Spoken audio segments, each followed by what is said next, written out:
Bonjour à tous, bienvenue dans la Minute Honesty. Honesty, maintenant vous le savez, c'est une plateforme de développement personnel destinée à votre croissance personnelle. À mes côtés, Paul Pironnet. Bonjour Paul. Bonjour Laura. Expert en PNL depuis 30 ans, plus de 30 ans maintenant. La question du jour, je me sens à bout dans mon travail, je me demande si je ne vais pas faire un burn-out. Que dois-je faire ? Alors, un burn-out, c'est quand même quelque chose d'important. Alors, avant de se jeter par la fenêtre, il y a quand même des solutions.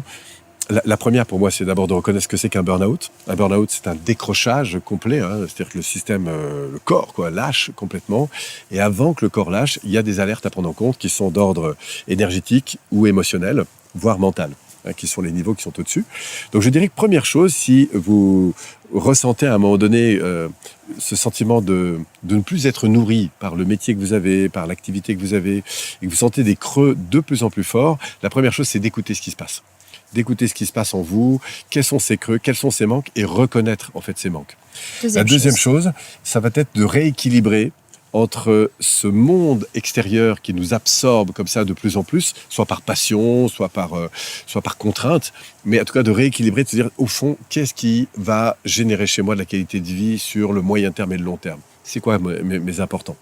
Et puis enfin, je dirais que la dernière démarche, et peut-être la plus importante, c'est de revenir vers un travail sur les valeurs, c'est-à-dire qu'est-ce qui est fondamentalement important pour moi, pas seulement aujourd'hui, mais qu'est-ce qui va l'être pour cette fin d'année et pour les 10 ans qui vont venir. Donc si vous voulez en savoir plus, c'était la question du jour. N'hésitez pas à vous connecter sur les programmes Honesty. Et moi, je vous retrouve sur la plateforme honesty.life pour approfondir tout ça. Merci.